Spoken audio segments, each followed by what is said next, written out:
Hi అండి. Hello. Welcome back our channel. ఈరోజైతే మనం ఒక మంచి లడ్డూని ప్రిపరేషన్ చేసుకుందాం. అదేంటి అంటే నువ్వు లడ్డు.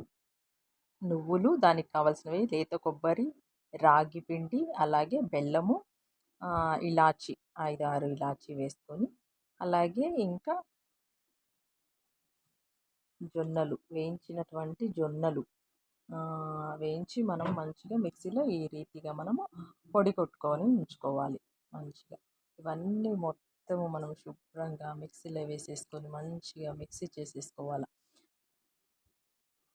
మంచిగా ఒక పెద్ద బౌల్లోకి వేసేసుకొని అంత మంచిగా చేయితోటి కలయి పెట్టుకోవాలి. ఆ బెల్లము, అందులో ఉండేటువంటి ఇలాచి, తర్వాత జొన్నలు అన్నీ ప్రాపర్గా ఉండలు లేకుండా బెల్లము మొత్తం మంచిగా కలబెట్టుకొనేసి, ఈ జొన్నల్లో మనకు చాలా హెల్త్ బెనిఫిట్స్ ఉంటాయన్నమాట. మనకు అలా బెల్లం కలుపుతూ ఉండగా ఈజీగా అలా లడ్డు కట్టడానికి ఈజీగా వచ్చేస్తుందన్నమాట.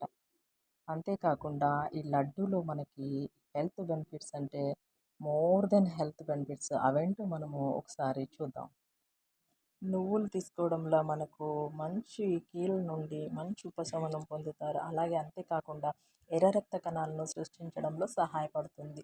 అంతేకాకుండా బెల్లం శరీరంలో రక్తాన్ని శుద్ధి చేస్తుంది. బెల్లం అంటే ఐరన్ మనకు చాలా రకాలుగా ఉపయోగపడుతుంది. అంతేకాకుండా రాగుల్లో పోషకాలు చాలా ఉంటాయి. పిల్లలకైతే మనము రాగి జావ కూడా ఇప్పిస్తాం కదా, అలా తాగరు కాబట్టి ఈ లడ్డూలో మనమైతే వాటిని డ్రై రోస్ట్ చేసి కలిపినట్లయితే ఒక కప్ ఆఫ్ పొటాషియం మరియు కాల్షియం, విటమిన్ అధికంగా ఉంటుంది ఈ రాగులలో. అంతేకాకుండా జొన్నల్లో మంచి పోషక విటమిన్లు, ఖనిజాలు కూడా ఉంటాయి. ఈ లడ్డును ఖచ్చితంగా మీరు ఇంట్లో ప్రిపరేషన్ చేసి ఎలా ఉందో నాకు ఒకసారి చెప్పండి.